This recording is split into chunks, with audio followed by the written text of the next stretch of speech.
ఇందిరమ్మ రోటీ కప్డా और మకాన్ తర్వాత విజయభాస్కర్ రెడ్డి ఎన్టీ రామారావు గారి బియ్యం పథకం తర్వాత శ్రీమతి సోనియా గాంధీ గారికి ఈ దేశం రుణపడి ఉండాలి. చట్టబద్ధత లేదు. అందుకే ఆహార భద్రత చట్టాన్ని పార్లమెంటులో తెచ్చి పేదవాడికి తినడానికి అవసరమైన అన్ని వసతులు ఏర్పాటు చేయాలని ఆహార భద్రత చట్టం శ్రీమతి సోనియా గాంధీ గారు పార్లమెంటులో తెచ్చి పేదవాడి ఆకలి తీర్చడానికి సోనియమ్మ చట్టాలు చేసింది. పెద్దలు చెప్పేటోళ్ళు మా నాయనమ్మ చిన్నప్పుడు అనేది భార్య జీతం చూస్తుంది, అమ్మ ఆకలి చూస్తుందని. భార్య మొగుడుకొచ్చే జీతం లెక్కేస్తుందంట, అమ్మనేమో కొడుకు కడుపులో ఉన్న ఆకలిని అంచనా చేస్తుందంట. ఆ అమ్మ పాత్ర సోనియమ్మ పోషించి ఈ బిడ్డలకు ఆకలి ఉండొద్దు, ఆహార భద్రత చట్టాన్ని తేవాలి, పేదవాడిని ఆదుకోవాలని సోనియమ్మ ఆహార భద్రత చట్టం తెస్తే దొడ్డు బియ్యాన్ని సన్న బియ్యం ద్వారా ఆ ఆకలి తీర్చాలని పెద్దలు మిత్రులు ఉత్తమ్ కుమార్ రెడ్డి గారు సివిల్ సప్లైస్ కార్పొరేషన్ ద్వారా ఈ రోజు దేశంలోనే మిత్రులారా 10 ఏళ్ళు మేధావుల మన్నోళ్ళు 80,000 పుస్తకాలు చదివినోళ్ళు తెలంగాణ మూల మూలన నరాన నాకు తెలుసు ఎవరికి తెలుసు అని అడిగినోడు 10 ఏళ్ళలో ఎన్నడన్న సన్నబియ్యం పేదోళ్ళకి ఇవ్వాలని ఆలోచన చేసిండా? మీరు ఒరేస్తే ఉరేసుకున్నట్టే అని మిమ్మల్ని భయపెట్టిండు. ఆయన ఫామ్ హౌస్లో 1000 ఎకరాల వరి పండించి మిత్రులారా ఇది బాగా తెలంగాణ రైతాంగం వినాలి. ఆనాటి మాజీ ముఖ్యమంత్రి గారు ప్రజలకు విజ్ఞప్తి చేసిండు, మీరు వరి వేయొద్దు, మేము ఒట్లు కొనం, ఒకవేళ ఊరేసుకుంటే మీరు ఊరేసుకున్నట్టే అని. ఆయన చెప్పిందే నిజమైతే అదే సీజన్లో అదే పంటలో దాదాపుగా ఎర్రవల్లి ఆయన ఫామ్ హౌస్లో 1000 ఎకరాల ఒట్లు పంపిస్తే కావేరి సీడ్స్ అనే కంపెనీ 4,500 రూపాయలకు క్వింటాలు ఆయన ఫామ్ హౌస్లో వండించిన ఒట్లు కొన్నారు. మిత్రులారా, నేను ఇది అధికారికంగా ఆరోపణ చేస్తున్న వారి మీద.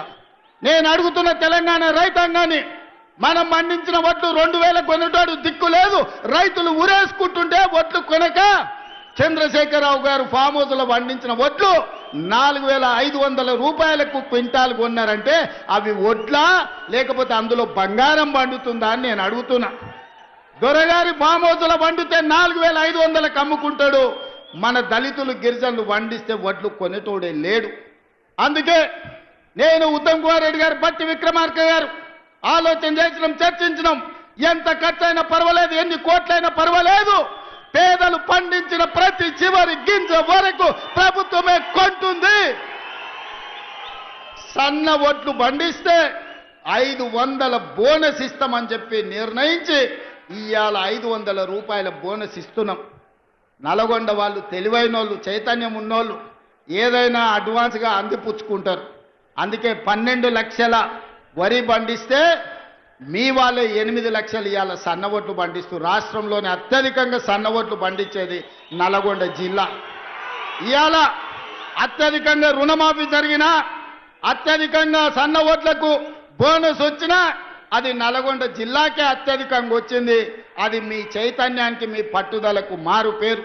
ఇవాళ అందుకే పండించిన రైతుకు బోనస్ ఇవ్వాలి, వినియోగదారుడు పేదవాడికి కడుపు నిండా తెల్లన్నం సన్న బియ్యం పెట్టాలి అని ఇవాళ సన్న బియ్యం పథకాన్ని ఇవాళ హుజూర్ నగర్ గడ్డ మీద మనం ప్రారంభించుకున్నాం. మిత్రులారా, ఆనాడు కొమరం భీముడు మొదలుపెట్టిన జల్ జమీన్ జంగిల్ పోరాటం నుంచి ఆ తర్వాతి తరంలో చాకలి అల్లయ్య, దొడ్డి కుమరయ్య భూమి కోసం, భుక్తి కోసం, విముక్తి కోసం రావి నారాయణ రెడ్డి, ఆరుట్ల కమలాదేవి ధర్మ భిక్షం చేసిన పోరాటం, సాయుధ రైతాంగ పోరాటం తర్వాత ఇందిరమ్మ తెచ్చిన రోటీ కప్డా और మఖాన్ పథకం తర్వాత విజయభాస్కర్ రెడ్డి, ఎన్టీ రామారావు తెచ్చిన బియ్యం తెల్ల బియ్యం పథకం తర్వాత ఈనాడు గొప్ప పథకం ఏదైనా ఉంది అంటే ఈనాడు మనం ప్రారంభించుకున్న సన్న బియ్యం పథకం చరిత్రలో నిలబడుతుంది.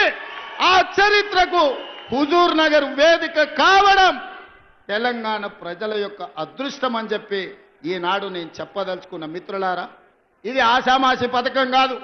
ప్రభుత్వం ఎవడో ఇష్టం ఉన్నోడో ఇష్టం లేనోడో వస్తే ఈ పథకాన్ని రద్దు చేసే పథకం కాదు. చరిత్రలో ఎవరు వచ్చినా, ఎన్ని తరాలు మారినా, ఏ ప్రభుత్వం ఎవరు ముఖ్యమంత్రి అయినా ఈ సన్న బియ్యం పథకాన్ని రద్దు చేసే ధైర్యం చెయ్యరు. ఇది శాశ్వతంగా చరిత్రలో నిలిచిపోయే పథకం. ఆ పథకాన్ని ఇయ్యాల మీరందరూ వేలాది మంది యువకులే కాదు, వేలాది మంది ఆడబిడ్డలు హెలికాప్టర్ నుంచి నేను చూస్తే చీమల దండే హుజూర్ నగర్ వైపు కదులుతున్నట్టుగా కృష్ణా నది మొత్తం ఉవ్వెత్తున ఉప్పొంగి సునామీలో హుజూర్ నగర్ కమ్మేసినట్టుగా మిమ్మల్ని అందరినీ గాల్లో నుంచి చూస్తుంటే ఒక ఉద్వేగం ఈ రోజు నాకు అనిపిస్తుంది. నా గుండెల్లో ఒక భావోద్వేగం ఉంది. ఈ చైతన్యానికి ఈ రోజు మీరందరూ ప్రతీక. అందుకే మిత్రులారా, చాలా విషయాలు మాట్లాడాలని ఉన్నది, కానీ ఆలస్యమైంది. ఒక్క మాట చెప్పదలుచుకున్నా. ఈ నల్లగొండ కోసం ఆనాడు పండిత్ జవహర్లాల్ నెహ్రూ గారు మొదలుపెట్టిన నాగార్జున సాగర్ కావచ్చు, ఈ కృష్ణా పరివాహక ప్రాంతంలో మొదలుపెట్టిన శ్రీశైలం ప్రాజెక్టు కావచ్చు, కల్వకుర్తి, భీమా, నెట్టంపాడు, కోయిలసాగరు, ఆర్టీఎస్, ఈ ప్రాజెక్టులనే కాకుండా ఎస్ఎల్బిసి టన్నెల్, ఎలిమిలేటి మాధవరెడ్డి ఎత్తిపోతల పథకాలు, ఇవన్నీ ప్రాంత రైతాంగాన్ని ఆదుకోవడానికి మొదలుపెట్టినాం.